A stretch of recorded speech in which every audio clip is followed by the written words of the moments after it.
just to be on record, I enjoy my vegetables, and plants need CO2. So I want to make sure we still have plenty of CO2 out there, so we have green grass and green vegetables growing, because we need CO2. We can't eliminate all CO2. So I think we're going to have an interesting debate for those that want to produce something that's actually needed by our environment, claiming that they're improving the environment.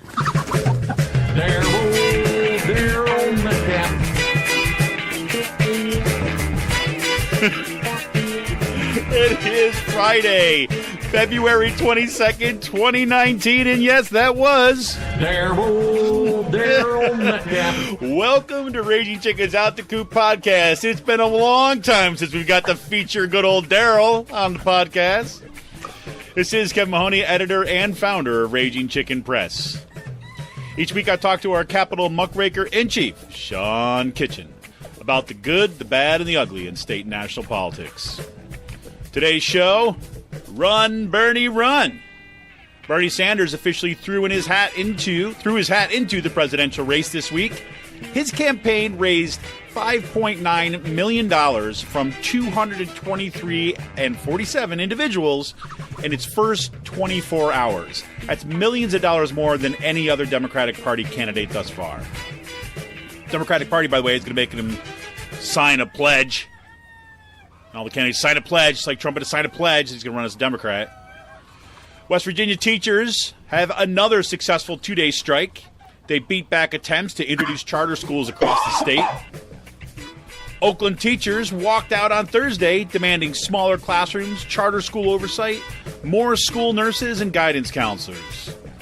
Oakland is one of the epicenters of the charter school billionaire takeover. What is going on? Well, we can tell you this about these uprisings. Rank-and-file progressive caucuses have a lot to do with that. That's right. Take over power, folks. North Carolina Election Board calls for a new vote on the congressional race in which the Republican candidate and his campaign committed what looks like to normal people as systemic voter fraud.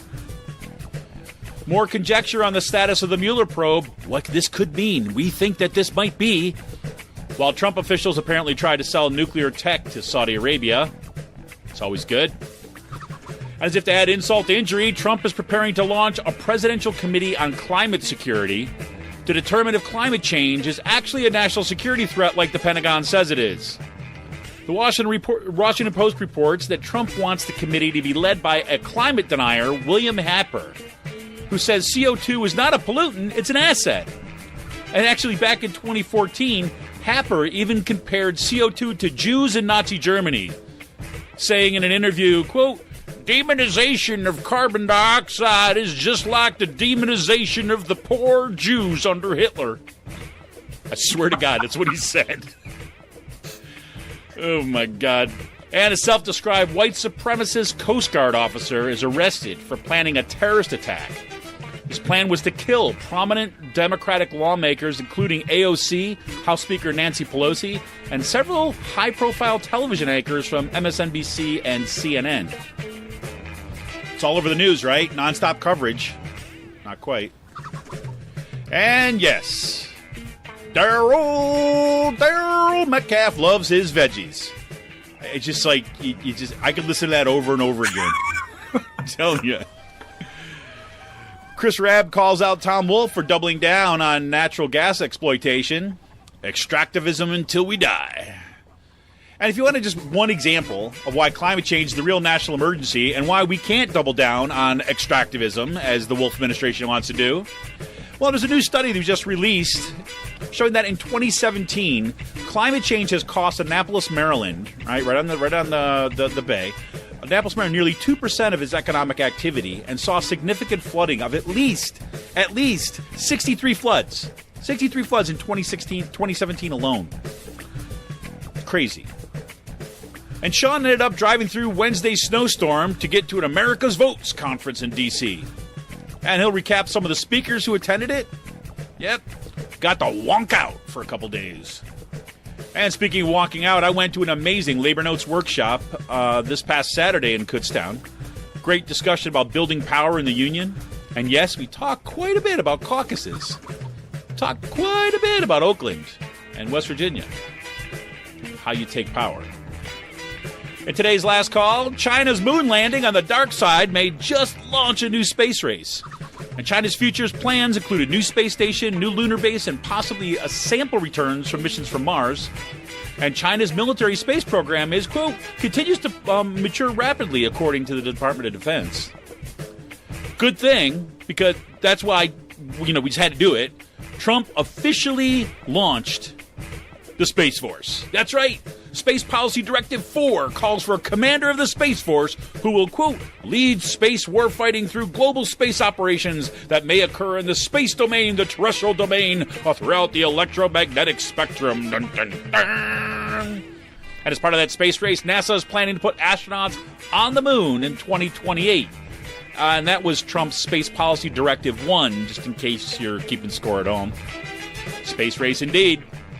Mattel is launching Astrophysicist and Astronaut Barbie this year. This will continue Barbie's 50-year history of space exploration, actually. And Facebook told me today that 1 year ago, my daughter and I finished the first stage of the 1,969-piece Lego NASA Apollo Saturn V rocket. Pretty cool, right? Still got it together. That thing's awesome. Today is National Margarita Day. And to celebrate, Free Will's got a double release for you. Not only do we get the 5th of May, that sour ale aged in tequila barrels with key limes and Himalayan salt, but we also get one of my all-time favorites, Safe Word, an Imperial IPA with mangoes and habanero peppers coming in at 10.4% ABV. Burns so sweet. And Sean, yes, you may have heard, it's making its way across the land. Sean made his legendary return to Pizza Boy. Dun, dun, dun! I want to remind everybody, tune in to the Rick Smith Show on Free Speech TV this and every Saturday at 7 p.m. You can also stream his show live at freespeech.org. And also tune in on the Dish Network, DirecTV, or through the Free Speech TV app on Roku. Make sure you download the Rick Smith Show daily podcast on iTunes, Podbean, or wherever you get your podcasts. And if we want a progressive future, we need progressive media. You can help support Pull No Punches, homegrown progressive media today. Become a member of Raging Chicken Press for as become a member of Raging Chicken Press for as little as $5 a month. Simply go to patreon.com/rcpress today and choose your membership level. If you're not ready to become a member, no problem. Just go to ragingchickenpress.org and click on the big blue donate button on the right sidebar. Best way to invest in keeping the media in the movement in the media, well, that's still to become a member. $5 a month. Go to Raging Chicken Press's Patreon page, patreon.com/rcpress today. And Sean and I actually didn't talk about this in the lead up today, but I would like to welcome Dorcas. Dorcas, I'm gonna butcher her last name today. Olatunuji. She's going to correct me on this. We'd like to welcome aboard as a new Raging Chicken writer. She comes out of Newcastle, Delaware, and she's going to be kind of writing some stuff, particular on climate change initially. So look for her stuff. Going to be appearing on the pages of Raging Chicken very soon. Welcome, Dorcas. So, Sean, you made it through the rain. You made it through the snow, all because you ate your veggies. Yes, all because I ate my veggies. Unbelievable, man. I hear if you eat more veggies, it smooths everything out, and it makes the bullshit come out a lot easier. Well, the bullshit is actually compost. You see, it's actually compost, Sean. It kind of comes out kind of really well. And what it does is, it keeps your white supremacy going strong, apparently. So there you go. Good old our friend Daryl Metcalf never gets old. I think the best thing about that, that run-on sentence, mm-hmm. I guess whatever that was, whatever it was, run-on paragraph. Yeah. I don't know, but he couldn't formulate a full sentence. He couldn't string a sentence together. If you listen to it, it was just a bunch of phrases just thrown together. Well, it's like the kind of thing. It's the kind of thing where he sat down and he had this great idea and he kind of memorized his speech and then he kind of forgot it. So he just was uttering phrases from this speech, right? And it just I have to say what it reminded me a lot of. Let me see if I can find it. It reminded me a lot of this. Remember, this is an oldie but goodie in Raging Chicken. Stop touching me. Stop touching me.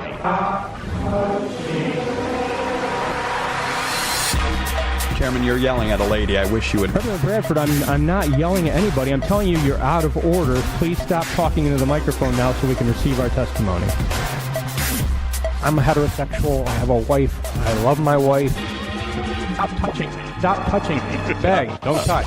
I'm a heterosexual. I have a wife. Oh God, I've been I'm glad I still had that on the soundboard after you sent that out over the name, because I'm like, you know what, I have volume 2 now, so with I like my vegetables.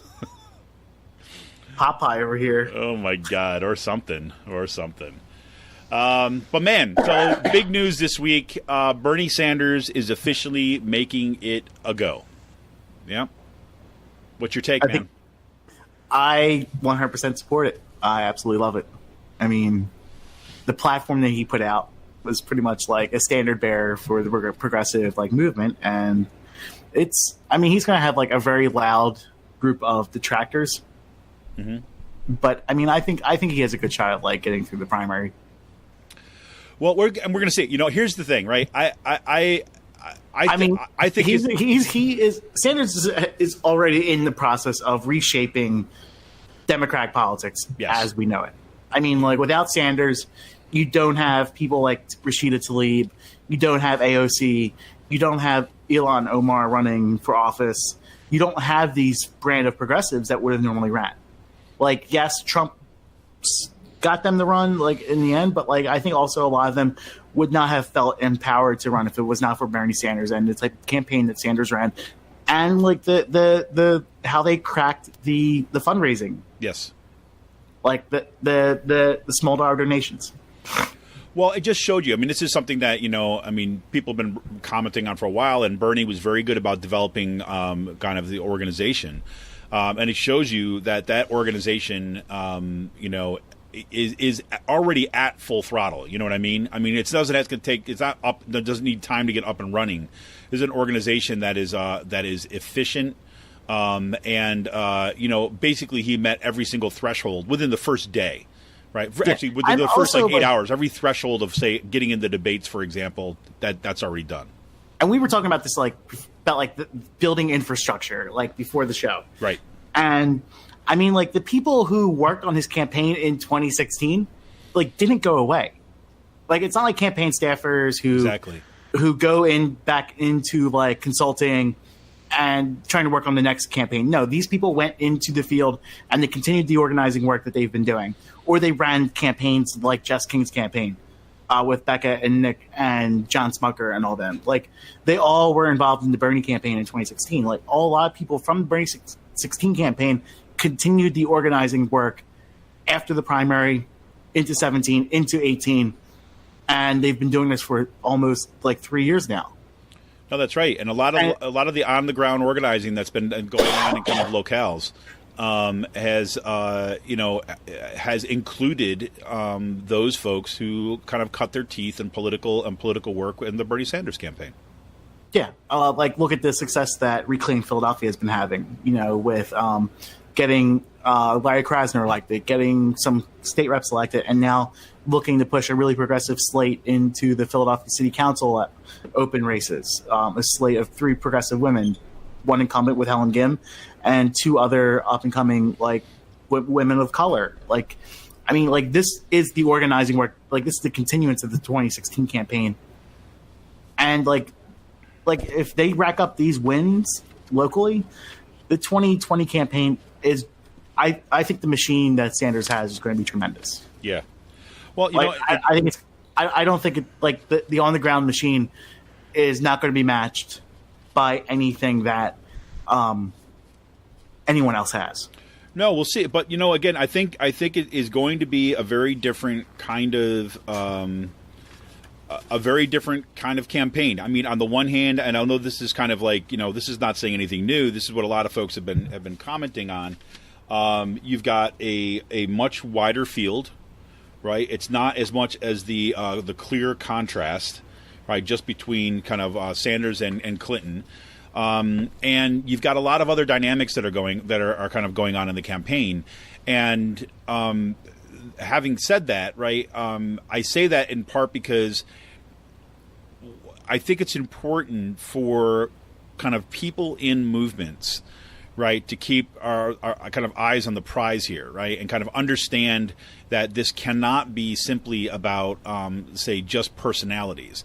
I mean, a lot of the folks that are committed to, the kind of platform that Bernie Sanders is run on, right, kind of get that. But there's also kind of big segments, right, of our country, right, it's all about personality. Right, it's all about the Messiah figure that could come on and kind of save things, and Sanders has always kind of pushed back on that idea that it's just him. He's going to come in and do this. He always says we have to do this together. There has to be the political revolution. But I saw this article in this the most recent Jacobin by Megan Day, right, and she's actually kind of looking at what could happen, right? Because there's a lot of talk in the talk shows about, if Sanders comes in, he's still not going to be able to enact this stuff because you have a Congress that is not necessarily supportive. And so she's talking about the different things that he could do with executive orders, right? Everything from, student loan. Declaring a national emergency and implementing the Green New Deal, wiping out the student debt, Medicare for all. Right, kind of like all sorts of stuff on kind of packing the Supreme Court, foreign policy, kind of on criminal justice and things like this. And while I get I appreciate the what Megan Day is trying to say here, right? The idea that there's a lot that can happen, that the president matters, right, and has kind of real authority to do things that could be really significant even in the absence of Congress. At the same time, I'm also really it makes me really nervous to think about imperial presidencies, right, where it's about, kind of enacting things from the top. And so that I think is that's always got to be a kind of front and center here, that no matter which candidate makes it through the Democratic primary, it's going to be up to all of us, right? Whether it's the organizing of all of us to hold anybody accountable and to build that power. So that's the thing that's constantly sticking in my mind. So, I'm looking, I think that Bernie Sanders being in the campaign right now and being on that debate stage, the one thing that it does, it's kind of like he's got it's the barometer, so to speak, of the particular policy prescriptions that all these kind of Democrats are kind of railing around, right?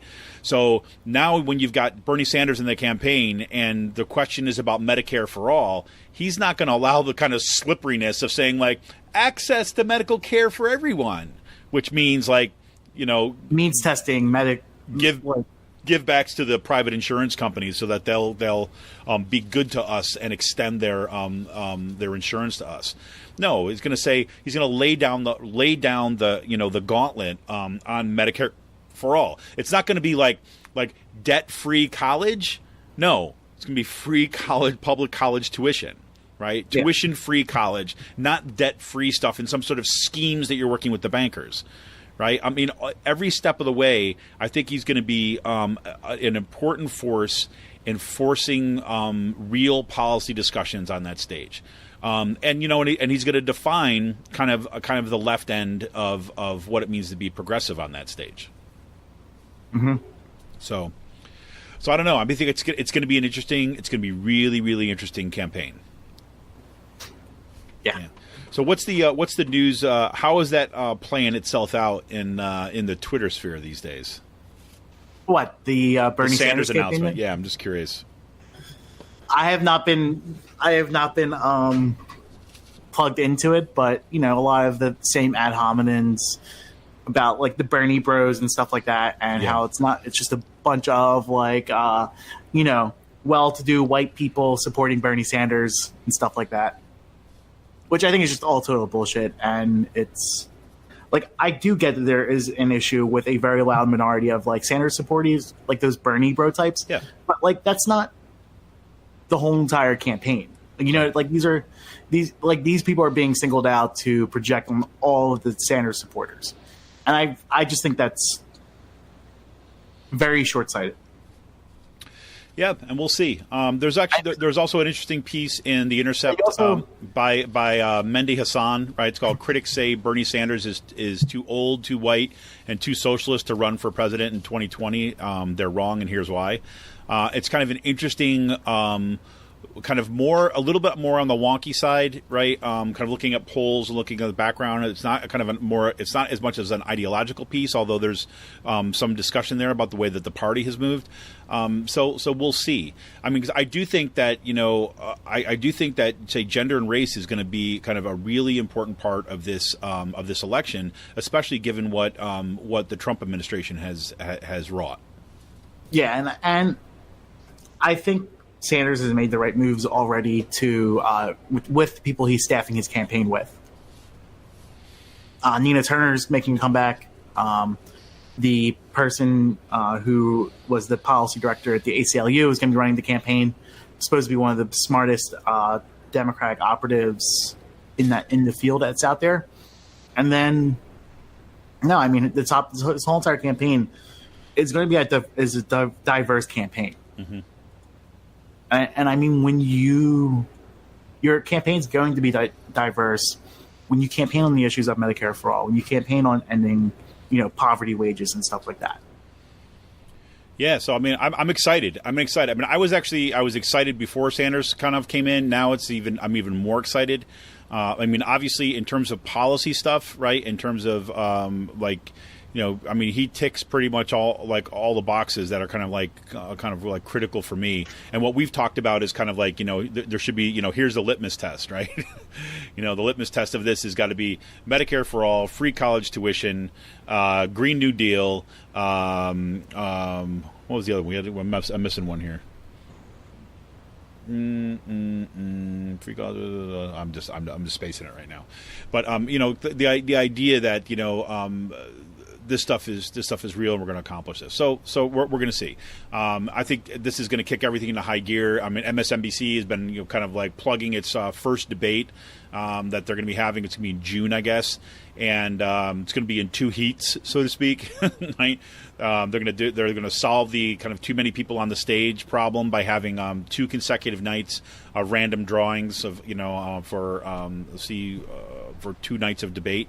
And frankly, I think that's a good move on the part of the party, because basically what it does is it has more exposure to the ideas, right, which is critical.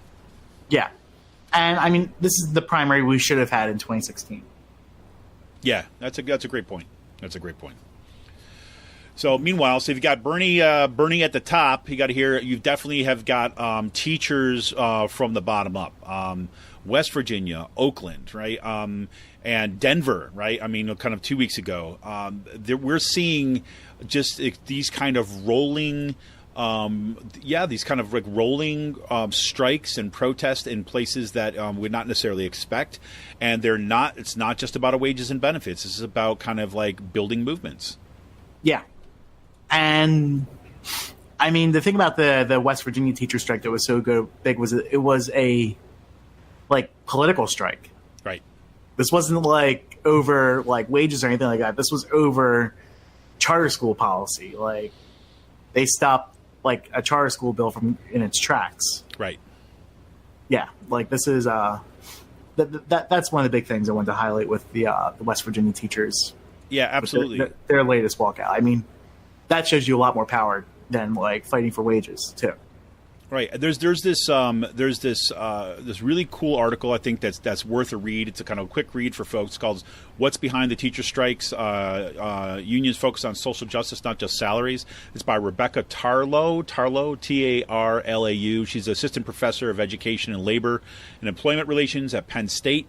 And she basically points to the fact that these strikes are being driven by 3 factors, and that's one, the acceleration of market-based education reforms like the expansion of charter schools. That's huge in the West Virginia issue, right? Because there was in the education reform bill that they stopped, right? That was kind of one of the key issues that they struck over, was that they were going to introduce the kind of charterization and the privatization of public schools in the state, and they were not having it at all. The second thing is the networks of teacher activists organizing and transforming their unions to focus on broader social issues. And this is why I think this is really worth a read, because later in this article, what Tarlo does is she kind of shows that how in each one of these cases, and Sean and I have talked about this before, in the case of Chicago, in the case of West Virginia, in the case of even what's going on in Philly, is that this kind of militant action is always preceded by years of organizing the establishment of progressive caucuses within the unions. Right? They're basically, who eventually kind of build power by building networks with the community, by building relations with the community, by building member-driven organizing and member-driven kind of activism, and then eventually running slates of candidates to kind of take over the leadership of their union and to turn it into a more militant body. What's really interesting about the Oakland case, right? Those teachers just went on strike on Thursday. The leaders of that strike, right? To give you a sense of the trajectory here, and this is going to echo things that Sean has said 1,000 times over, but they say that they got their inspiration to start the caucus during Occupy. Right? There was an attempt to kind of, I think it was shut down a local school or charterize it or something like this at one point. And Occupy, the folks that were active in Occupy, did an Occupy, like an occupation of the school, right? Occupy education in Oakland. And a lot of those teachers and the community members joined it to kind of save this school. And that caucus kind of has drawn from that engagement that those teachers had with Occupy at the time. So again, we see these kind of cycles of struggle, right? We see that from 2011, right, up until now. Right. So that is a pretty quick turnaround when you're talking about massive organizations to move from relatively complacent business unionism where, the leaders of the union think that, okay, everything's going to happen behind closed doors and everything depends on their personal relationship with people in power on the other side versus power that begins and ends with kind of rank and file members taking control of their unions. So that is really kind of important. And the third factor that Tarlo says is about the framing of teacher union action as part of the struggle for racial justice, right? Of how teachers have been front and center for this. What's interesting, too, as well, she said, look, this was not always the case, is that teachers were not always kind of out in the front historically, right? But now teachers have basically have been front and center on labor activism across the country right now. Right, there's been more work stoppages now since like 1986 or something. There's been more work stoppages primarily by teachers than there has been any time since about 1986, sometime during the Reagan administration. So, there's a lot to be happy about here. The largest walkout or like labor action last year was a teacher strike. It was one of the largest action in years, and it was the Arizona teacher strike that happened. It was one of the largest mass strikes that happened in the past 10 or 15 years, I think. There you go, man. So, or it was definitely the largest for last year, that's for sure. Yeah, cool. And we're going to talk a little bit more about caucuses in our second segment today, because I was at the Labor Notes conference. We talked a lot about this stuff, and it's going to be important kind of moving forward. But it's holy cow. I think all of us have a lot to learn from these teachers, and it's a good thing that they're teaching us more broadly, not just in their classrooms, but like how to do this kind of activism. It's pretty amazing. So down in North Carolina, a new vote is going to be called for the congressional race after there's been fraud down there. I've been following this a little bit, but you've been kind of paying a little bit more attention to this, I think, than I have. Somewhat, yes. The candidate involved, the Republican candidate, I've been watching it from a distance, but I was reading something the other day that the candidate here, Mark Harris, his son warned him in 2016 not to hire the campaign operative that he hired, ended up eventually hiring because of alleged voter fraud issues with mail-in ballots.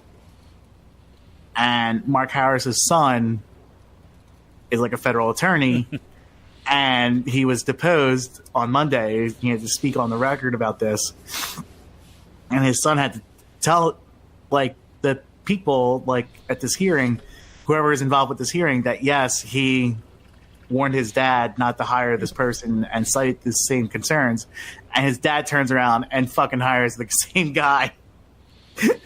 There you go. Nothing like taking advice from your kid. No, nothing. And the testimony that I have seen in this case has been like it's just bad. It's just, I mean, there's no way that this guy is kind of getting out of it, and he basically says he's not going to run now. So, and it's going to be this is. I mean, how could you run after this? Well, I mean, look at our political context right now, though. You know what I mean? I mean, okay, you've got. Yeah, I know. I mean, you know what I'm saying? I mean, you show me what's not. You show me what's affirmed.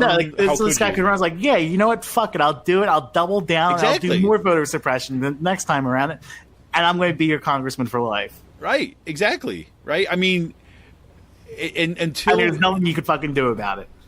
Yeah. See, this is kind of like what. This is what I mean is like, well, I didn't necessarily think because there was some reporting earlier on. People say, well, he's got to step down. I'm like, really? He's got to step down? Really? Just like what? Trump has got to show his taxes? I mean, like this whole idea about this appeal to norms. Or that Kavanaugh has to step down over rape allegations. Right, exactly. Or that kind of like Virginia needs a new government, right? Because they're still doubling down. You know what I'm saying? It's like, I don't. When people say there's no way that this could happen, unless there's some sort of like precedent or kind of legal statute for this to go on. We're watching all these norms just kind of being blown up. So when this guy actually stepped down, right, which leads me actually to believe this. It was like when this guy basically said he's not going to run, that leads me to believe that there was a whole big kind of shit pile of stuff in addition to this that would have come out had he fought it.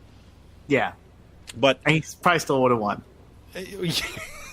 Well, who knows? Who knows? It was a pretty close race. That's the thing. Yeah. So, we'll see. I'm not even going to get into what's going on in the Mueller probe. I don't know if you got anything you want to say about it, but I want the fucking P tapes.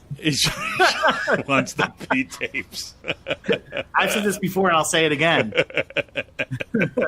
Where's the motherfucking P tapes at? Oh my god! That's all I gotta say. Oh my god! No, but really is like, you're watching this little nice cycle of reporting because you got new attorney general. This is well-worn path at this point, right? But I will say this. Yeah. The Manhattan district attorney is going to be filing charges against against Manafort, which will shield Manafort from any pardon from the Trump administration if he gets convicted on the New York New York State, because it's not a federal. It's not a federal thing. Yep. So local DAs are now going to be getting involved with this. So I would not be surprised if you see more of this stuff happening too. Look, I don't think on the state levels. Well, I'm of the opinion of this too as well. Is that I almost think that Trump is completely okay with allowing Manafort and whoever else is there to sit in jail for a little bit before he gives a pardon. He wants to make sure that these people shut up until he's clear. Yeah. Right? So then if they want the pardon, because look, if they get a pardon, they can go say whatever the hell they want. Right?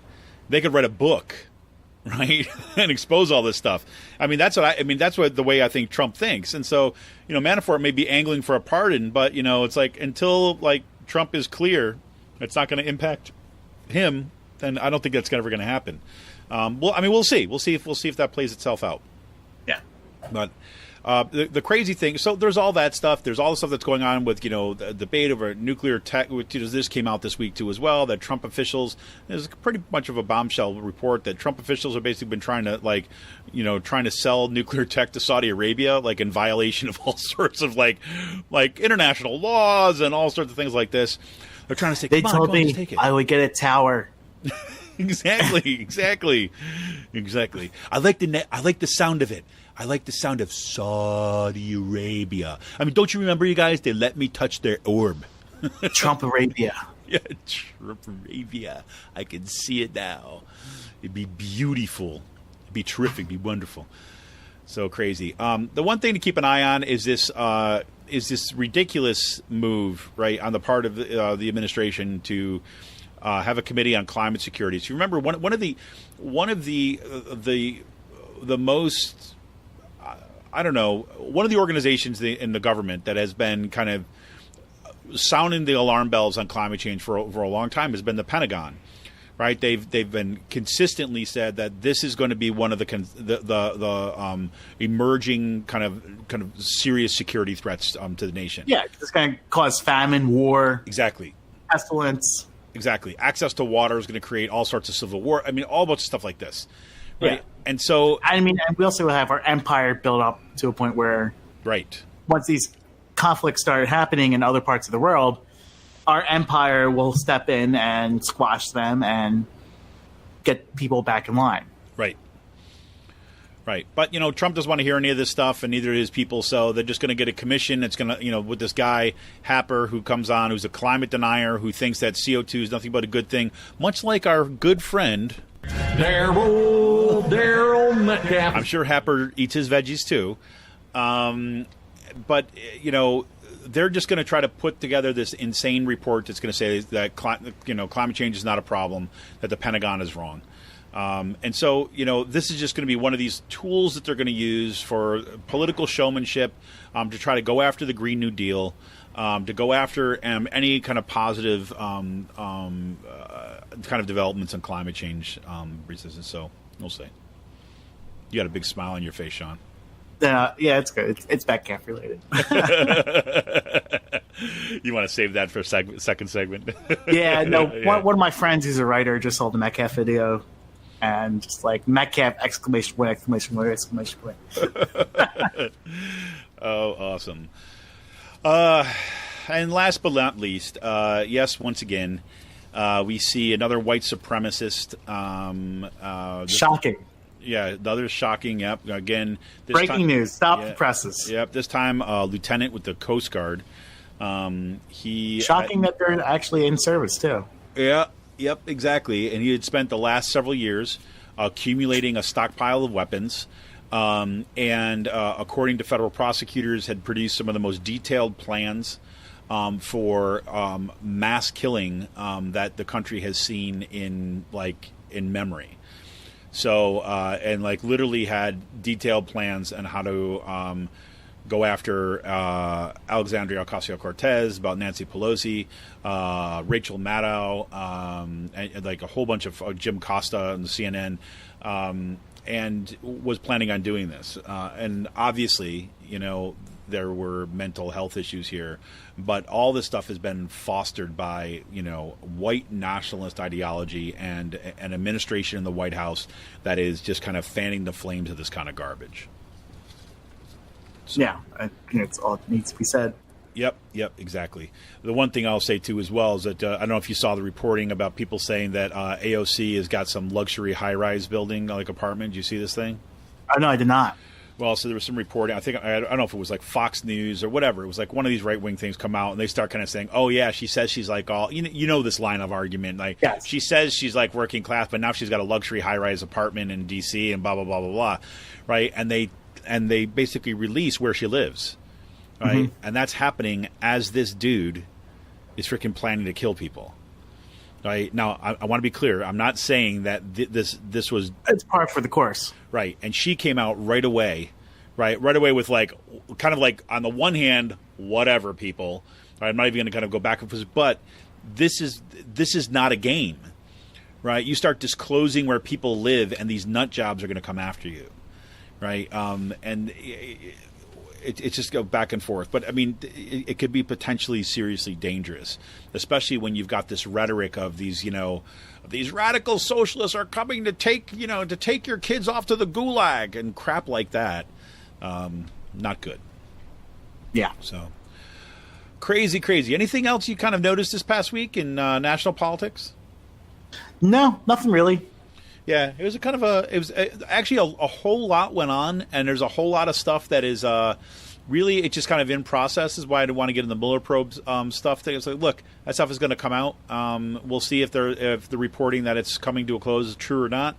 And there's going to be a whole bunch of stuff that's going to play itself out that we're just going to kind of leave there for now, because right now it feels like there's a whole lot of people reporting on developments in this investigation that it's just about people spinning their wheels and conjecture. So we're going to leave it there. All right, so this is Kevin Mahoney, editor and founder of Raging Chicken Press. When we come back, we're going to get into some more of the PA focus. I want to remind you, the best way that you can support this podcast, that you can support our writing, right, and bringing on new writers like Dorcas, like I talked about in the on the opening segment too, where she's going to be doing some climate reporting. She's coming on and basically expanding the progressive voice that we have here at Raging Chicken Press. We can't do that without your help. So become a member of Raging Chicken Press. Simply go to patreon.com/rcpress today. We'll be right back with PA Focus.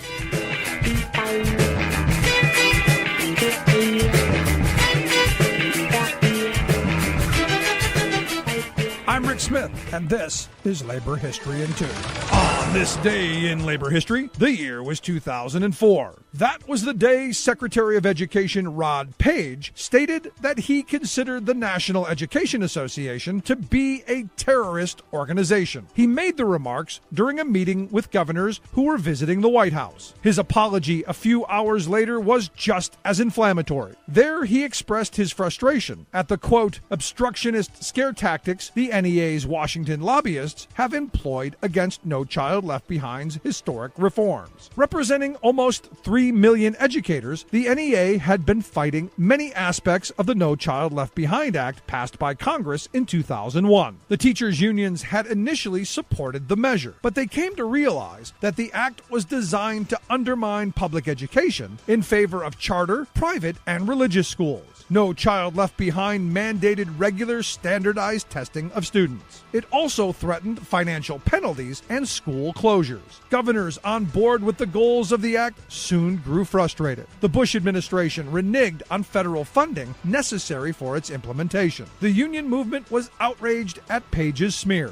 John Sweeney, then president of the AFL-CIO, said, quote, the Bush administration would like to label all those who disagree with it as terrorists in order to cover up its policies, which are harmful to working families and to divert attention from its inability to create good jobs. By 2015, the No Child Left Behind Act had received so much criticism from every corner that the Every Student Succeeds Act replaced it. This act retains Common Core standards but transfers school accountability to the states. It is now pending review under President Donald Trump's Regulatory Freeze Directive. In 2017, it was pending review under President Donald Trump's Regulatory Freeze Directive.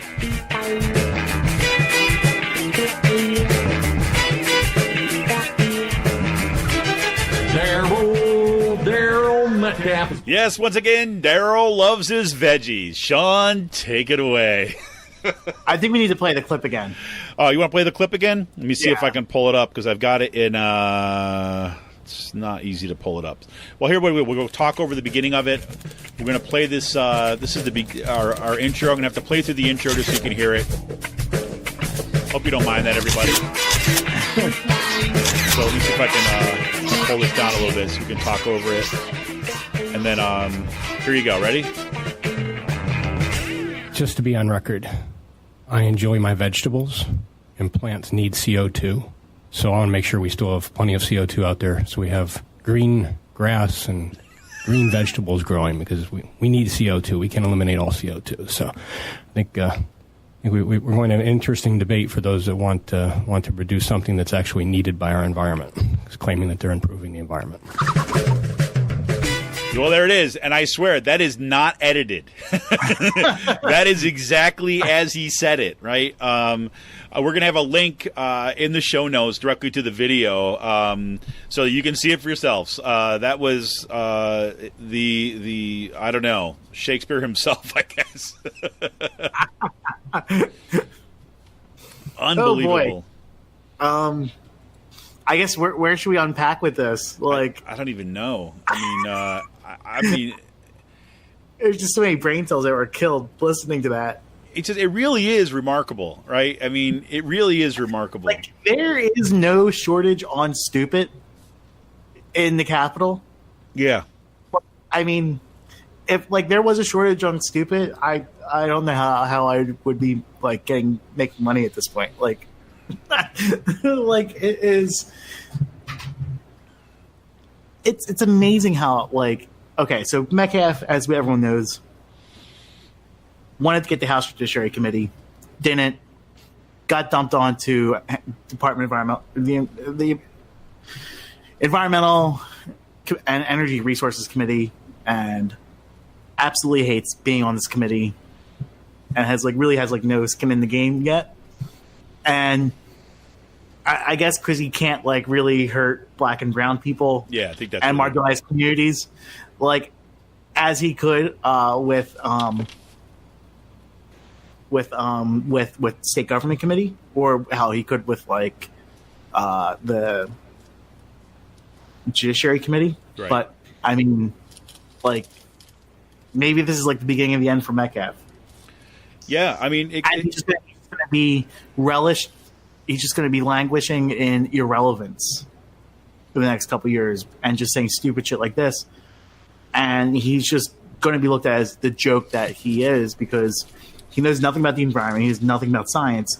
And he held state government because he's a fascist and he wanted to put the screws to people in marginalized communities by banning legislation or, by blocking stuff, meaningful legislation in the House State Government Committee. And now he's just going to be here in the Environmental Committee, and he's just going to be useless and just bathing in his own irrelevance at this point. Well, and here it is too, as well. We should say too as well. I didn't say this before, but that clip is actually from his webpage. Yeah. That's his YouTube channel, right? So that wasn't somebody kind of he posted it, and the clip that I played is actually at the beginning of the clip. It's not buried deep in something. That's the very start of the clip.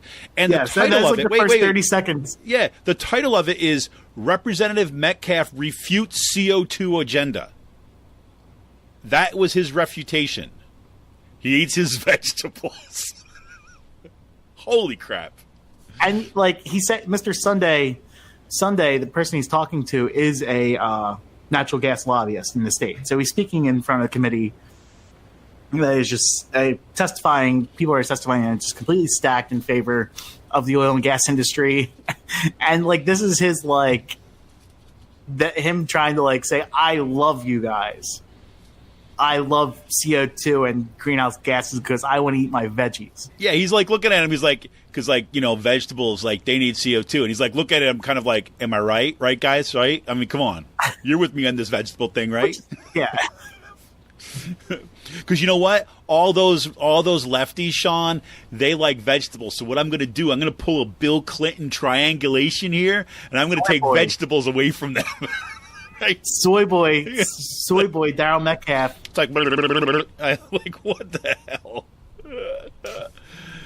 Oh my gosh, Daryl Metcalf. But here's the thing: is he's doing it in the defense of climate denial.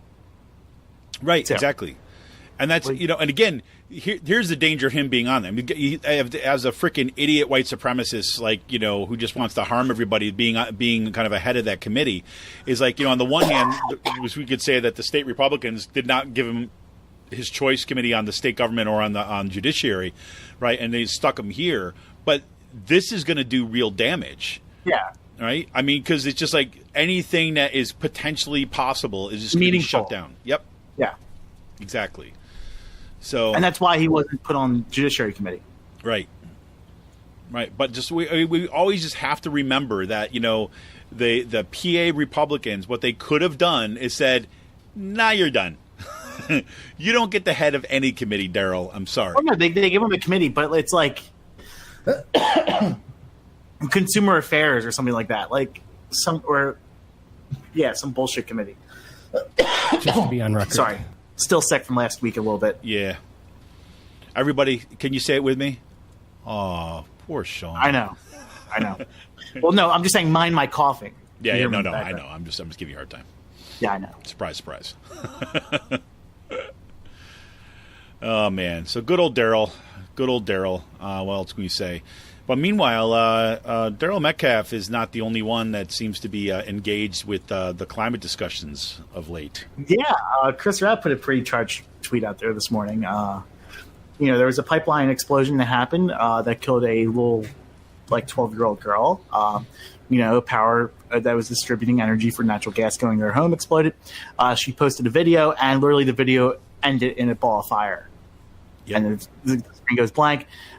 Berks Gas Troop tweets it out, and Chris Rabb then tweets it out, retweets it, and says, pulling it up real quick, natural gas is neither clean nor safe if the means by which it is extracted and distributed aren't. We are putting actual people at risk by doubling down on natural gas versus committing to a just transition to 100 by 50, 100% renewable by 2050. Yep. No, I mean, he's absolutely correct. Yep. I don't know what to say. I mean, this is kind of something we've been saying, that this has been one of the Wolf administration. He's talking about the Wolf administration doubling down. Yep. Like when he says we, it means Governor Wolf. And we have decided to make our bed with the natural gas industry, using dirty energy, and we're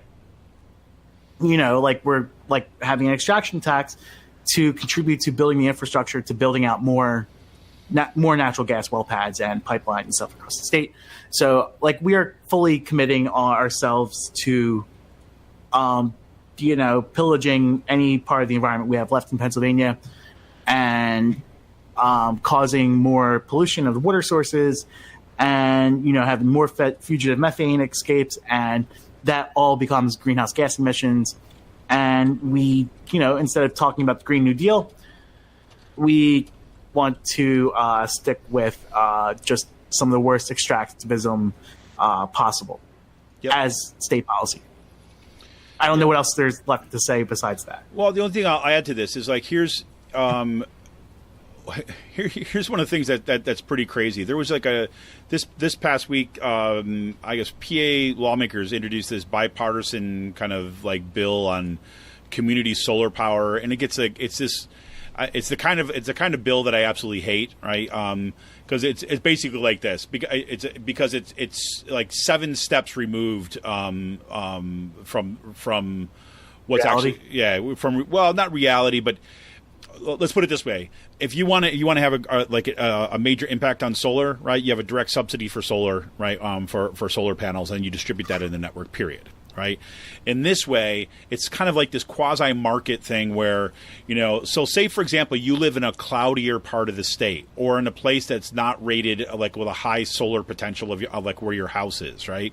But somebody else in a different part of the state, right, is in a very sunny area, and they're actually selling power back to that you can actually, the shady person can buy into that person's kind of, it's like this freaking crazy market memechanism.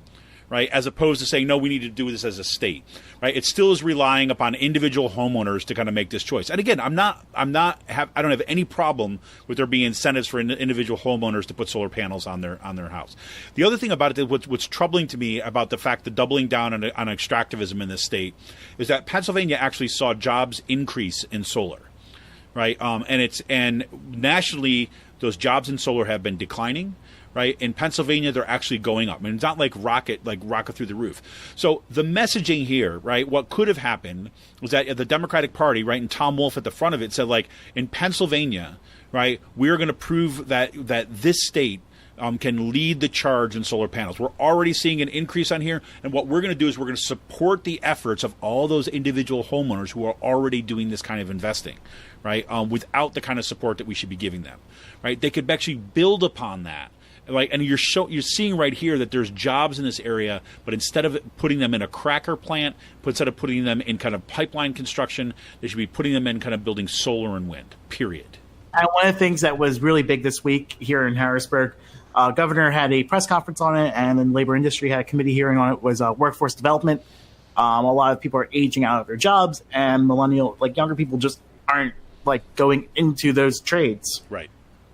Because of our continual attacks on public education, destroying SHOP, forcing kids to go to college instead of going into building trades because we've made them a non-desirable living.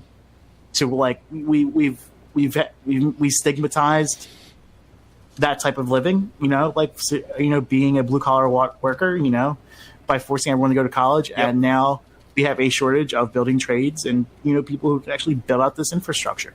Yep. And this is what these jobs programs are about. These jobs programs are about building, building out the cities that need the help, but also building out the natural gas infrastructure that, no one's going into. Right. Exactly. Exactly. And you can think about what we could do. Like, what's interesting, like IBEW, right? My brother's is a member of IBEW. And one of the things that IBEW started doing, right, several years ago, is they started basically doing, because this is what, the trade unions could do, right? It started training their workers in the kind of like in solar installation and kind of the wiring and all this kind of stuff that was like preparing for this kind of energy transition, right? Because if you think about it, like electricians, right, are really important in that whole in that whole business. Whether you're talking about your personal wiring kind of going in your house, or you're talking about kind of power distribution networks and power lines and things like this. So that's the kind of investment that it's going to take, right? And to see that those jobs could actually be like beneficial. What it's actually going to take at this point, because politicians, just exactly as you're saying, politicians and so much in our culture has just been invested, like I said, college for everybody, right? And take on the debt and do all that stuff, to basically say, no, we want to highlight these other jobs too as well. Right, you can highlight these other jobs that, one, they're union jobs. Number two, instead of paying and going into debt to learn a trade, you're actually going to get paid to learn a trade by going through the kind of the union apprenticeship programs, right? And you're going to actually put the workers where they need to be, right? Because if you look at any kind of a building out infrastructure, whether you're talking about high-speed internet, whether you're talking about distributive networks for solar and wind, right? That is all a massive infrastructure project, which could be all about kind of creating jobs that are going to be sustainable for like decades to come, as opposed to kind of knock out a pipeline that's going to be finished construction in like a couple of years, and is going to be kind of like, as we saw what Chris Rabb was drawing attention to, extraordinarily dangerous. And kind of like, by, contributing to the demise of our planet, right? So man, it's just, it's continually disappointing. Let's just put it that way. Yes. So crazy. So on the flip side of disappointing, though, I think you and I both actually had a kind of pretty good experience the past several days in terms of different conferences and that kind of stuff. And you were down in D.C., right? Yes, I had to drive through the snowstorm on Wednesday to get to D.C. By the way, we all hate you for that, Sean. Because as you said on Twitter, every time you go someplace that you're traveling, it snows. So therefore, we know now that you are the link, and you're the reason why we all had to deal with that. So just saying. Correlation is not causation. Is that what you're trying to tell me? Yeah. Anyways, go ahead. I had to drive through the storm a couple weeks ago to get to Pittsburgh. A couple days ago. Oh, sorry, yeah. Get to the Keystone Progress Summit out in Pittsburgh, and that was like a really white-knuckle trip. And par for the course, I had to drive to D.C. the other day, and I literally drove through the bullseye of this like massive winter storm to get to D.C. to go to an America Votes conference. And that was like my first like actual professional conference, which was pretty interesting. That was the first one you ever been to? Yeah. Oh, cool. Did you completely wonk it up? No. No. I dressed as I normally do. Jeans and a band hoodie, or jeans and a sweater. Yeah. And that's it. Well, before we get into what kind of cool takeaways from the conference, do you have any travel plans coming up? I mean, the rest of us just kind of want to know. We want to. No, I do not. Okay. I'm good for the next few weeks. All right, just making sure, because I want to know if I need which days they're going to need off for my kids getting school off. Stuff like that. Okay. Mm-hmm. So what was the conference? What was the conference like? Any kind of cool stuff? Well, it was pretty cool, like listening to more like the Wonka stuff, behind the scenes stuff. I got to listen to Kate Brown, or Pam, I think Kate Brown speak from Oregon, the Oregon governor. Mm-hmm. She spoke on like automatic voter registration and a lot of voter issues. There was lunch discussions around gerrymandering and issues like that, and how it affects race and poverty. And then in the morning, the person who wrote Winner Takes All spoke, which was awesome. It was pretty good. Anand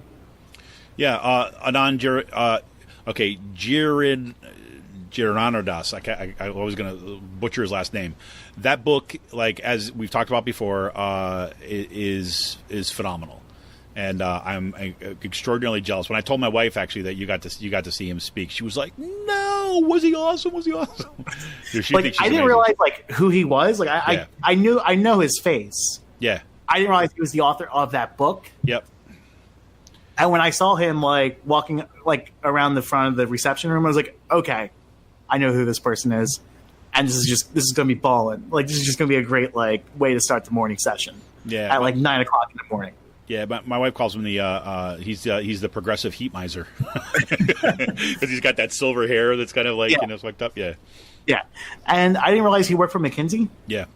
Not anything you really hear, and like McKinsey's like a straight up cult. Yep. And I never. Apparently, the book talks about that. But I mean, that's just like following Mango's campaign and everything like that. You could definitely see why this person just said "fuck it" and became a class trader, essentially. Yeah, and he's pretty amazing. Yeah. And I'll say too as well. I mean, I've said this before on this show is that if right now the state system of higher education is going through a kind of a major change, and the guy who's ahead of it, Daniel Greenstein, comes out of the Silicon Valley, comes out of the Gates Foundation, working education policy, and basically what Anand Giranandas, I'm getting his name wrong again, but basically what he does in Winners Take All is basically he just lays out the logic by which these people work. And I say, anybody who's kind of wants to know what's going to be happening in the state system of higher education and other things that are touched by these people, read this damn book because it's really, really important. So. Yep. So and then Stacey Abrams was supposed to speak there. She did not, unfortunately, because the weather. Was really bad. That was really bummed out.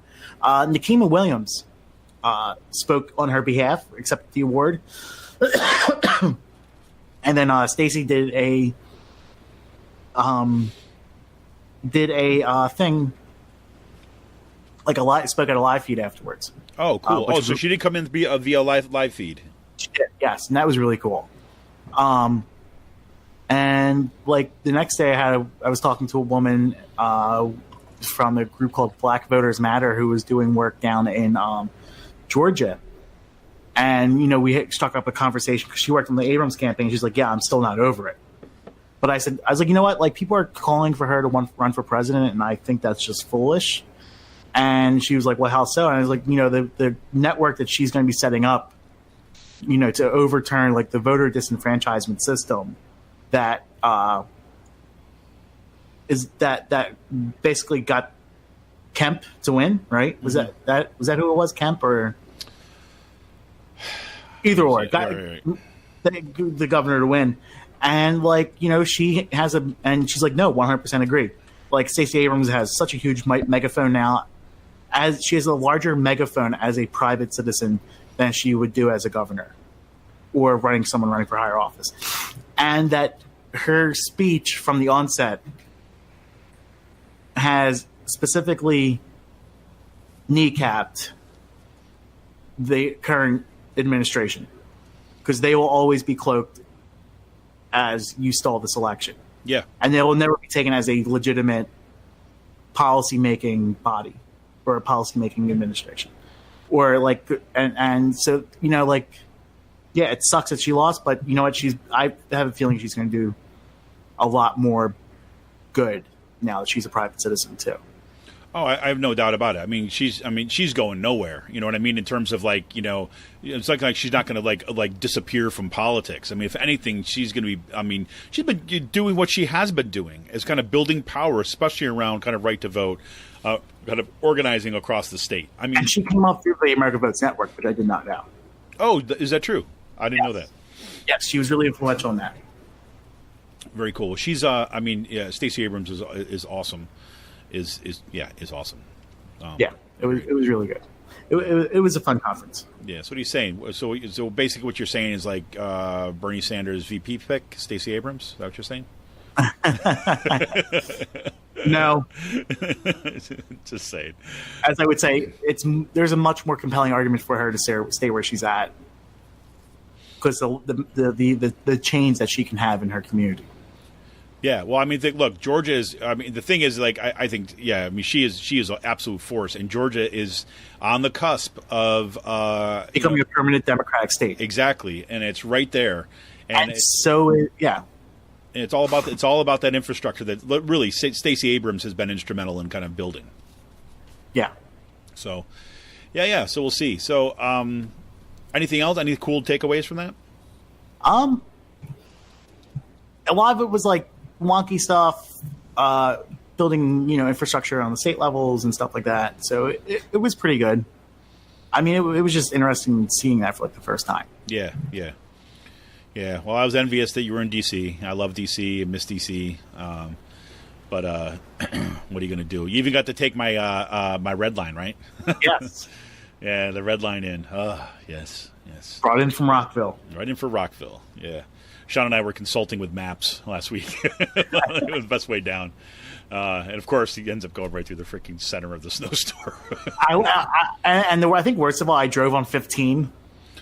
Oh, you did end up taking 15. Yes, I took 15 down. Oh. And that was just like... I don't know. I think 81 might have been worse. Because of the truck traffic. Well, yeah, and you're actually going through a lot of kind of hilly kind of terrain. On 81. I was using the Waze app, and I'm never going to use Waze again because of this. It took me off the fucking highway in the middle of like Maryland, like 20 miles outside of Frederick because there was a slowdown on 270, and it took me through like a bunch of like back country roads that were not treated, and.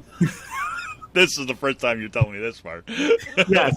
So like I'm on this like 5 mile like loop just going out, and it just dumps you off into like a 6-lane boulevard that was just never like touched by a plow. And I'm just like, oh dear God, this is where it ends. Like this is how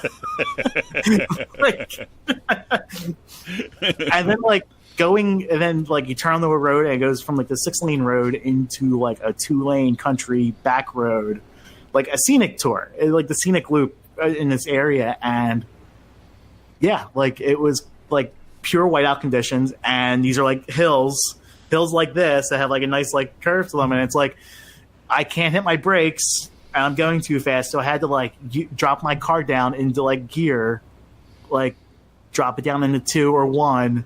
So I'm like using a mechanical brake instead of like slamming on my tires and spinning out and ending up in a cornfield. Right. So crazy.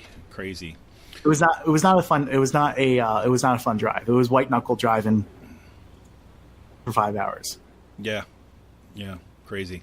Well, I last weekend I got to go. This is I mentioned this on last week's podcast, but I got to go to a workshop in Kutztown that Mike Gambone was in part instrumental in kind of organizing, and it was a workshop. It was brought in by it was a labor notes workshop for those of you who know the organization.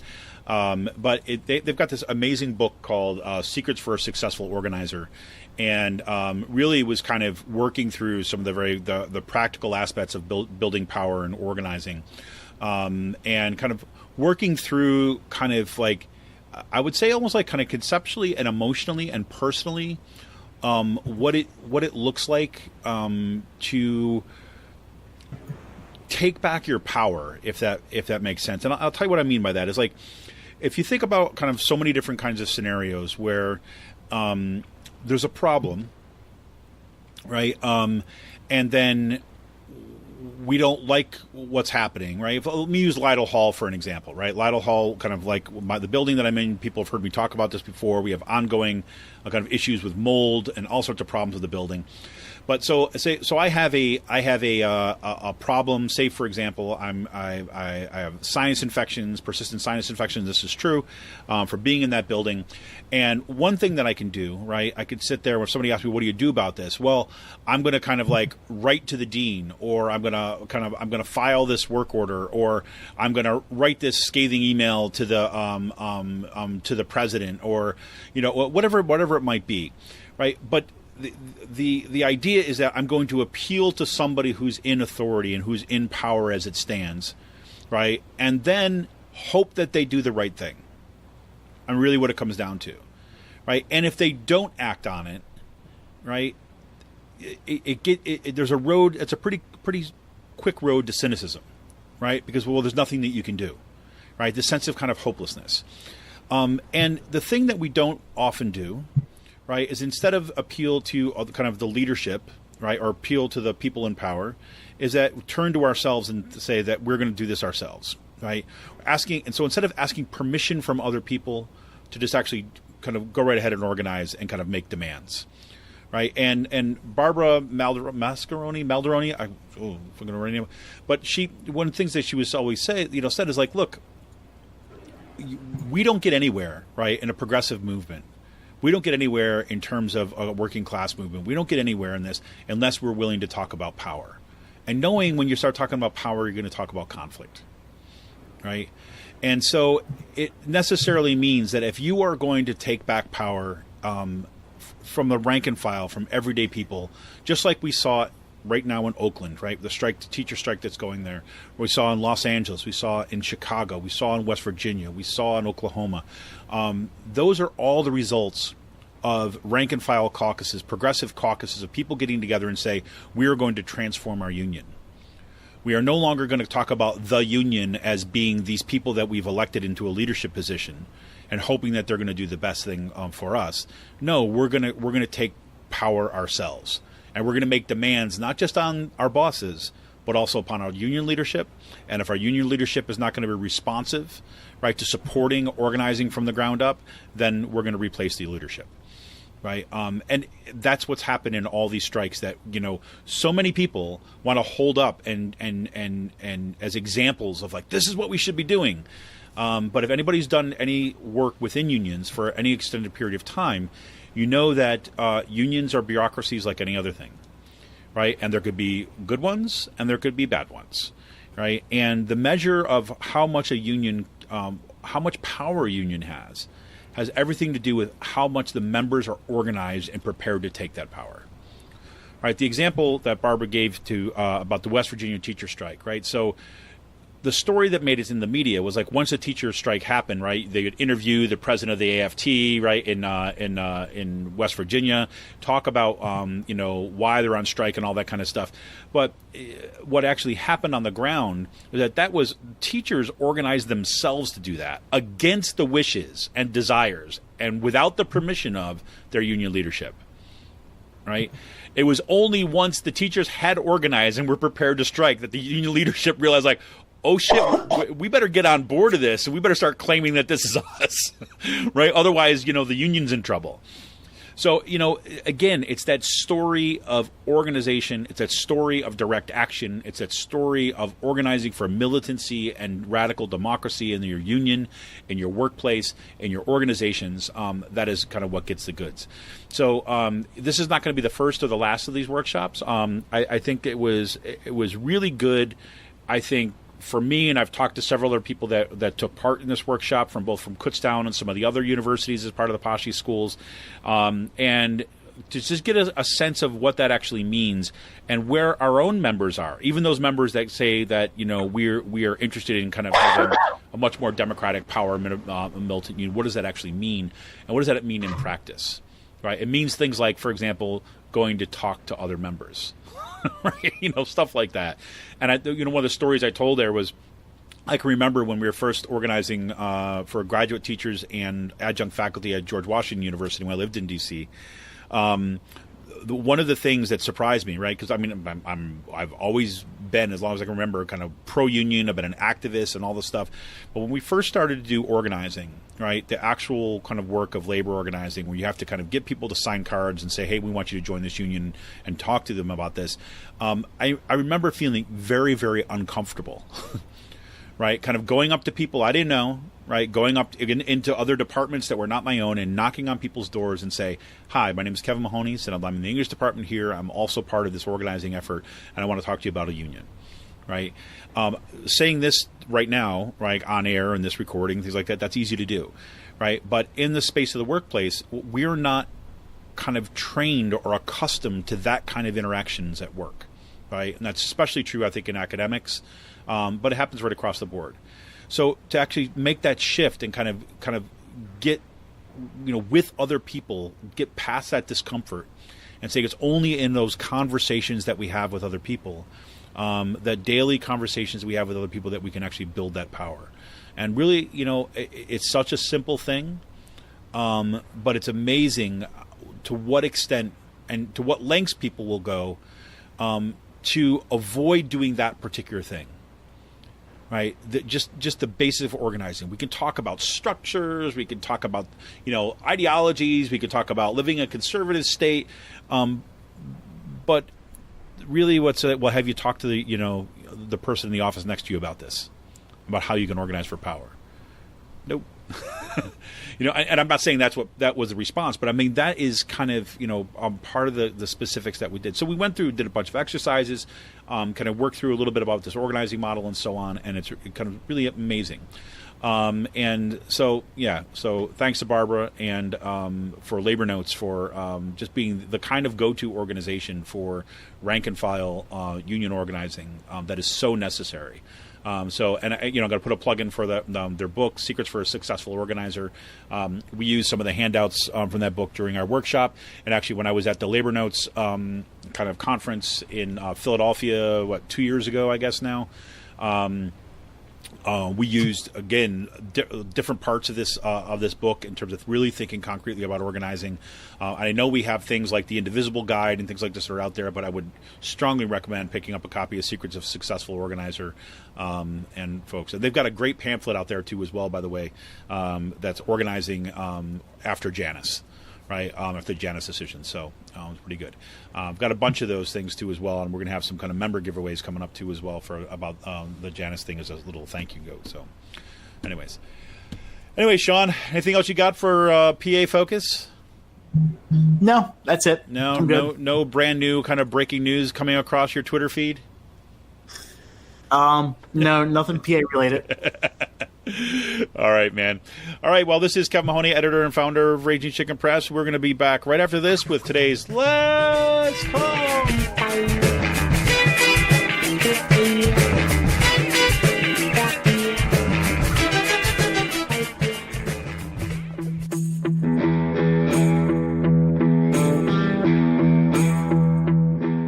This is Kevin Mahoney, editor and founder of Raging Chicken Press. For the past 7 years, Raging Chicken Press has brought pull-no-punches, progressive reporting and commentary to the interwebs. Our long-form investigative pieces, stories that no access journalist wants to touch, or rollicking weekly podcasts strive to advance progressive movements and perspectives rooted in the struggles happening across the country or down the street. We've broken national stories and caused our share of discomfort in the halls of power. If we want a progressive future, we need progressive media. And you can help support Pull No Punches, homegrown progressive media today. Become a member of Raging Chicken Press for as little as $5 a month. Simply go to patreon.com/rcpress and choose your membership level. We need to make sure to keep the movement in the media and the media in the movement.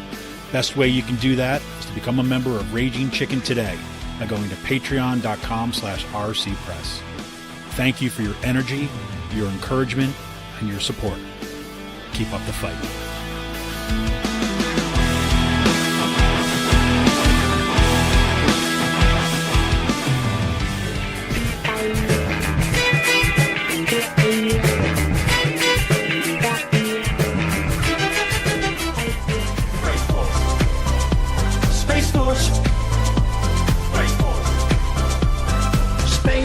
Space is a war-fighting domain, just like the land, the air, and sea.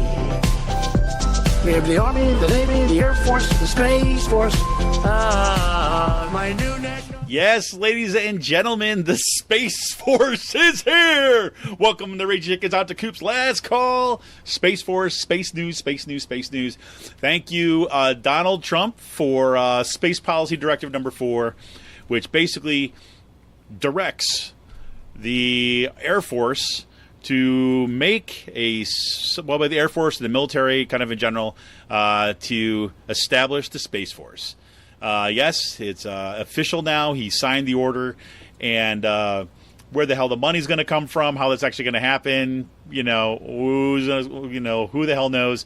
But the rumor has it that it's going to be slow walked a little bit over there in the Pentagon, right? Maybe slow walk to 2020 or so. But it's pretty remarkable, I have to say. From going to what you just heard right there is the music coming in here. I haven't plugged this in a while, but it's you can check that out. It's a Space Force song. It's done by the group called the Gregory Brothers. You can check it out on YouTube. It's really, really funny. And that is basically 80s, right? What's that? From the 80s, right? Space Force was actually the actual show was in the 80s. Okay. And so they take that show, which I never saw, which is remarkable because I was like a sci-fi geek then as I am now.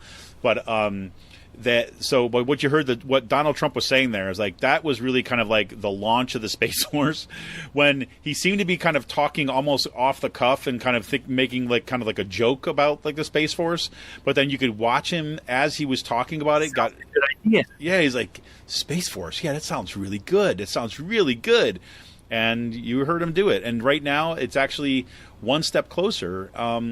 Now, like, you could laugh about it, could joke about it, but this is real, folks. And it's like frightening that it's real. And we'll see what actually happens. There's big sections, there's parts of the Air Force, at least, that have bought into this now. Especially because it's basically, the Marines are kind of like underneath the Navy, right? So they're a separate branch, but they're underneath the Navy. The Space Force is basically going to be a separate branch, but underneath the Air Force, right? So with that comes resources and attention and a whole bunch of other stuff. And again, bureaucracies go where money is. So we'll see. We'll see where this goes. So I just thought that was amazing. I'm sitting there watching. I'm like, wow, this is crazy. So cool. And just as an echo with Kim Stanley Robinson's Red Moon, which I've talked about on this program before. Kim Stanley Robinson's Red Moon talks about the colonization of the moon. And it's really fascinating to kind of pair with real world developments with some of the things that's going on in that novel.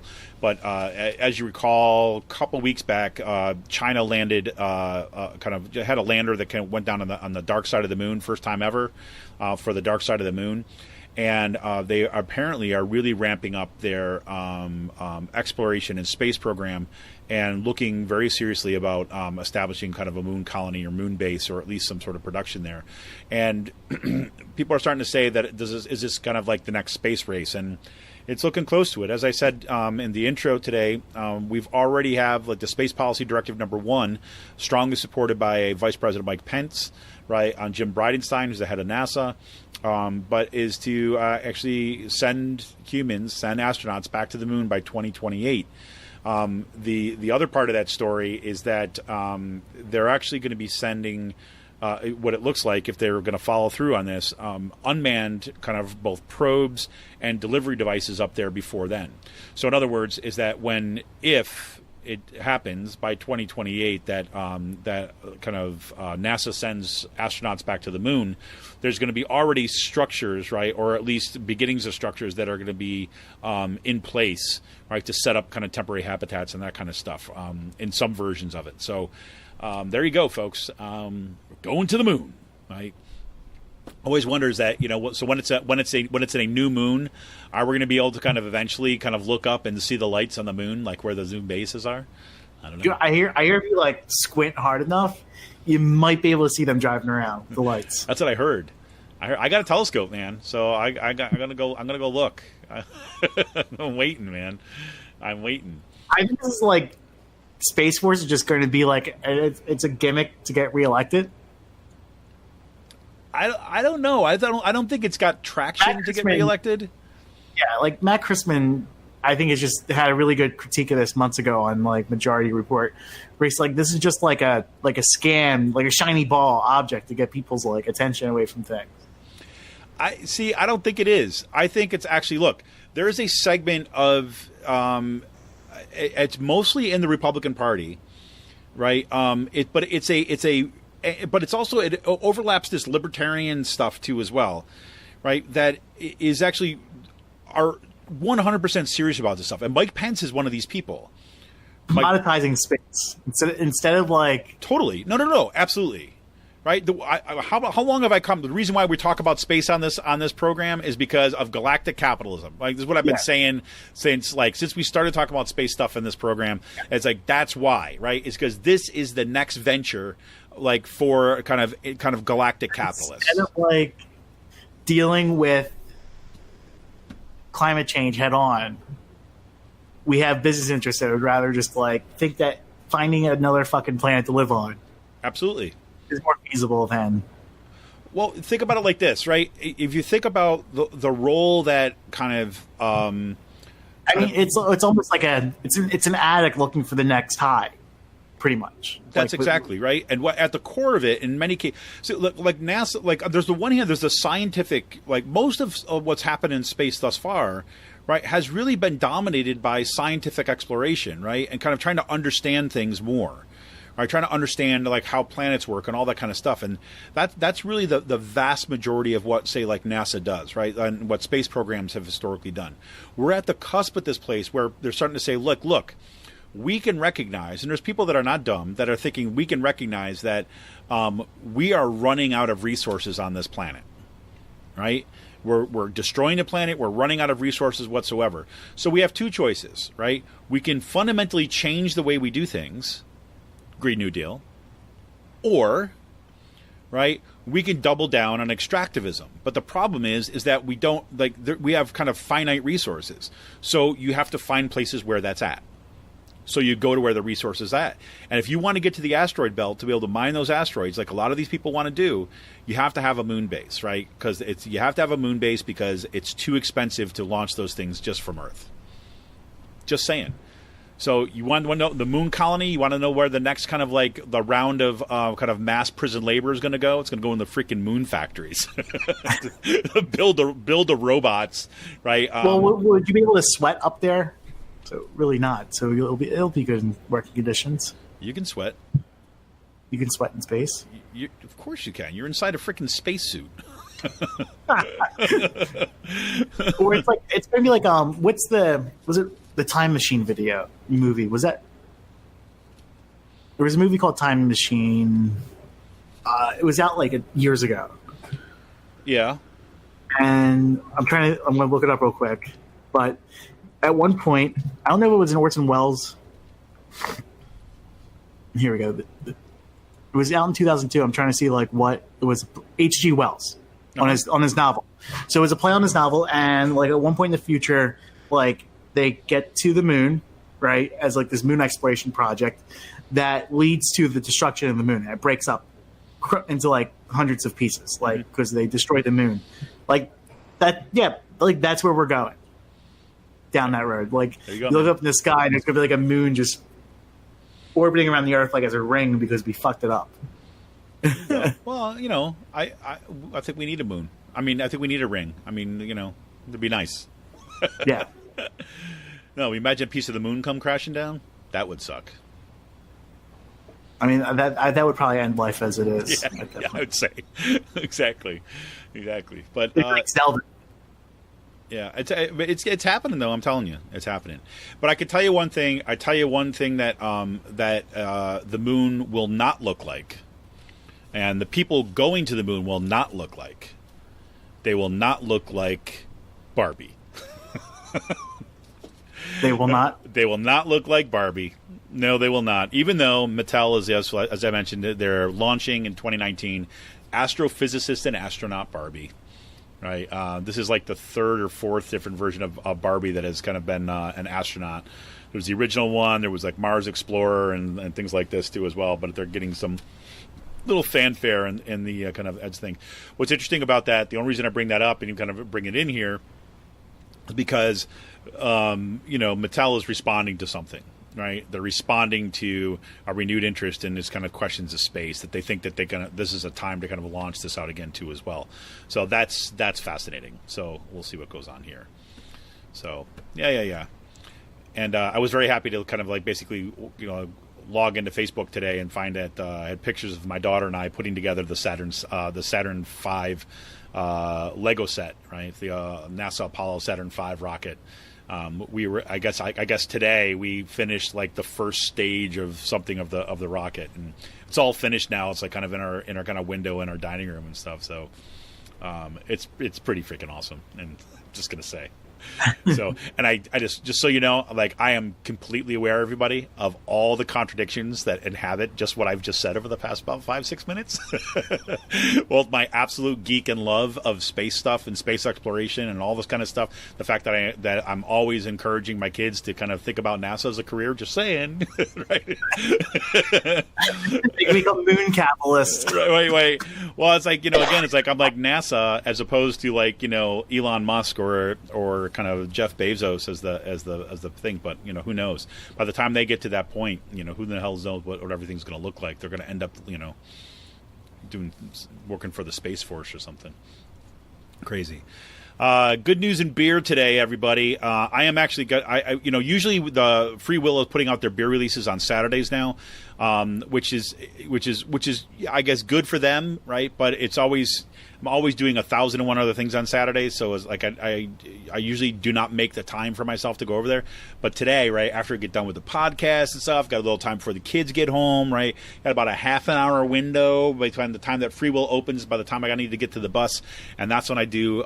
Normally, when I used to do, those are the beer runs, right, to go get new releases, and I'm very, very excited that they got the 5th of May, right, is out today, and it is a sour ale aged in tequila barrels with key limes and Himalayan salt. It's really, really good. It's I love it, absolutely love it. But one of my all-time favorites, and this is when Free Will. If anybody's been to Free Will Brewing, where it is now, it's got a beautiful tap room. Kind of got windows open up nicely into the actual brewery itself. There's actually tables and like picnic tables and things like that. There's a separate bar that's kind of in the actually the brewing space.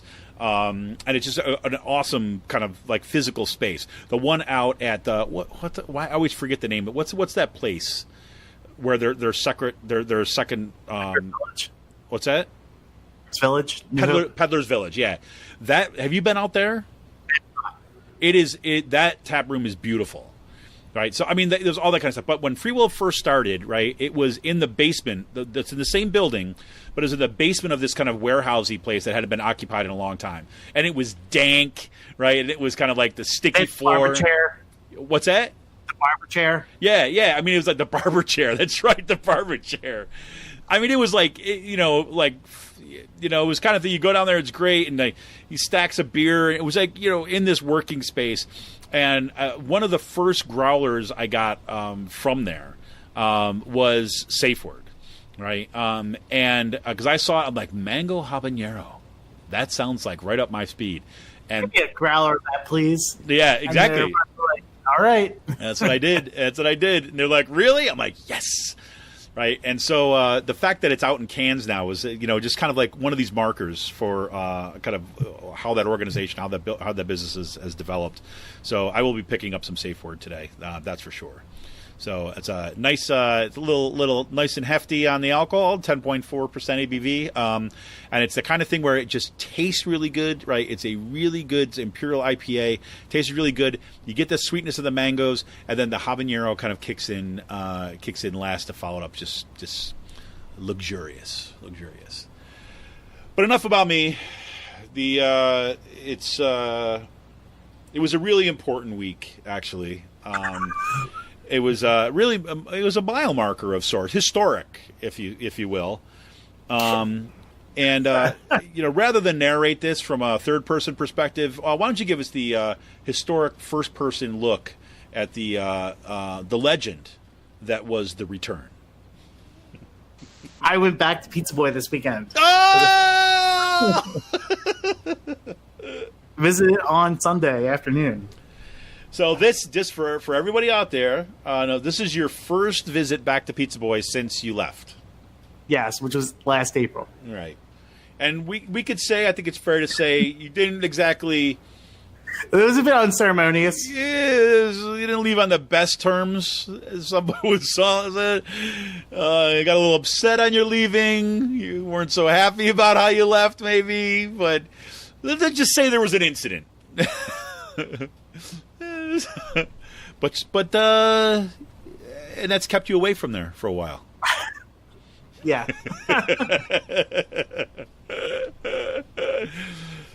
I still have this moment of like the Sean Kitchen is like the Popeye version of Sean Kitchen, right? It's like this.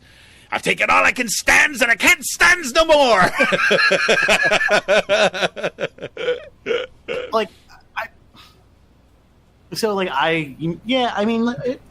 First of all, I've been busy a lot the past year.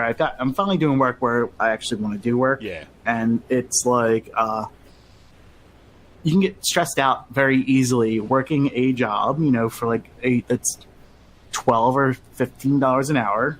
Like, this is why, to me, $15 an hour is still not a comparable minimum wage. Right. Because, you're working in a job that you're barely making the bills, and stress mounts up, and got into a bit of an argument.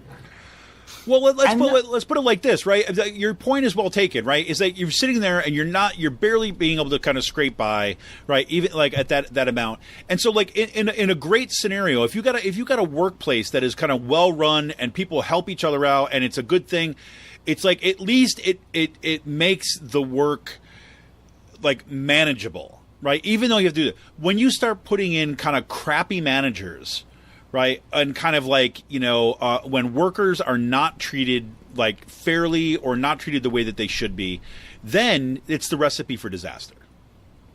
And I got out of there, and sort of embarrassed what happened. But no, you have to like bury those bury the hatchet, and it's. I just want, like, say if I do go back in there, I don't want to be like it being like that holy shit moment, like the first time back in. So more of like inoculate that. And I'm still friends with a lot of people that work there, and a lot of people were there on Sunday are people I'm friends with, and it was fun going in there for a bit. So here's the question. Here's the big question. The big question is, what kind of beer did you get? I got a New England double IPA. And then I got a 6-pack of Spandex Glitter and Egos to go. Ooh. Did it feel good to have the beer again? Yeah, because a lot... I will admit here, they're doing the best beer out here in Pennsylvania regardless of, what's around. Trogs and Evergreen's good, but, yeah, Pizza Boy's beer is just, on point. It's... It's literally like a well-run machine at this point. It's just everything is dialed in. You can try anything on that board for the first time, and it'll be good. You're not going to get a bad beer from them. Yep. So, which is always nice. Well, I'm excited. I personally, selfishly, right, I'm very happy that you went back in there. So now maybe we could do some legit beer exchanges again. That's total selfishly on that one. No, I totally.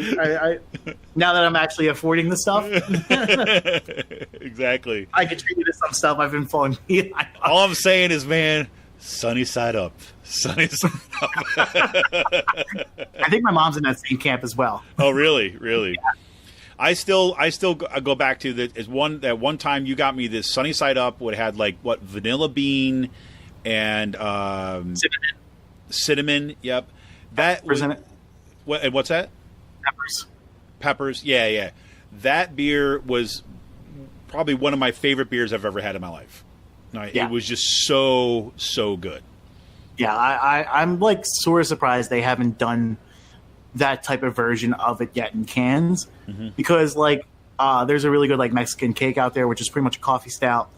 It's down by I think it's Westbrook Mexican cake, which is down in Charlottesville, South Carolina. Yeah, it's in Charlotte.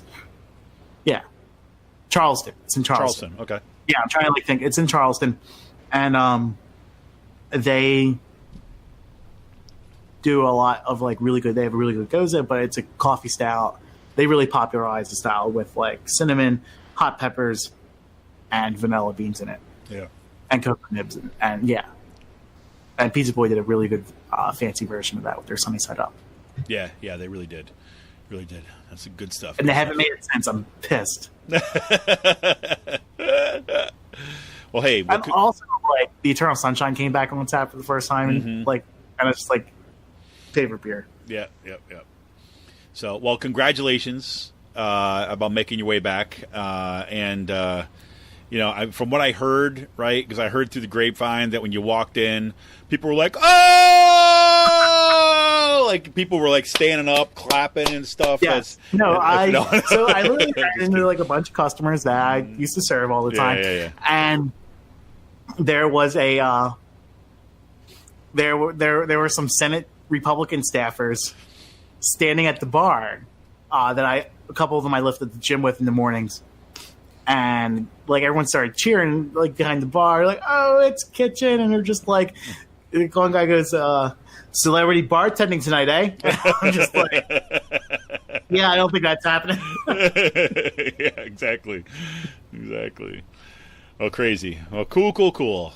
Pizza Boy Homecoming. Mark it on your calendars, everybody. This is going to be something that is that we're going to celebrate each year. So it's an important moment in the history of Sean's and Pizza Boy. So cool. Well, hey man, anything else good for the order? No. No. Well, Robert Kraft just got arrested. Who? Robert Kraft. Who's Robert Kraft? I'm drawing the owner of the Patriots. He did for what? Going into a Florida salon parlor and walking into a prostitution ring. Oh, there you go. Hey, nothing but good people in the NFL, I'll tell you that. There's a couple of them in southeastern Pennsylvania. You might have a tip on a couple of them. Oh. Might even see some legislators there, I'm not sure, but we'll see. Heads up on that one, folks. All right, man. Well, hey, have yourself an awesome week. And may the weather kind of finally break. It looks like spring is on the horizon. I don't want to jinx it, but this has been a crappy winter. It's been a crappy, 8 months, right, of weather. So I'm just hoping that we got some sunny days ahead of us, and, the organizing kit's up. Cool. Well, and Sean's going to try to get better. All right, man. Well, hey, have a good week. I will. You too. All right. I have more beer reports for you next week then. Awesome. This is Kevin Mahoney, editor and founder of Raging Chicken Press. We'll talk to you next week, everybody. See ya! And one more time for Daryl, everybody.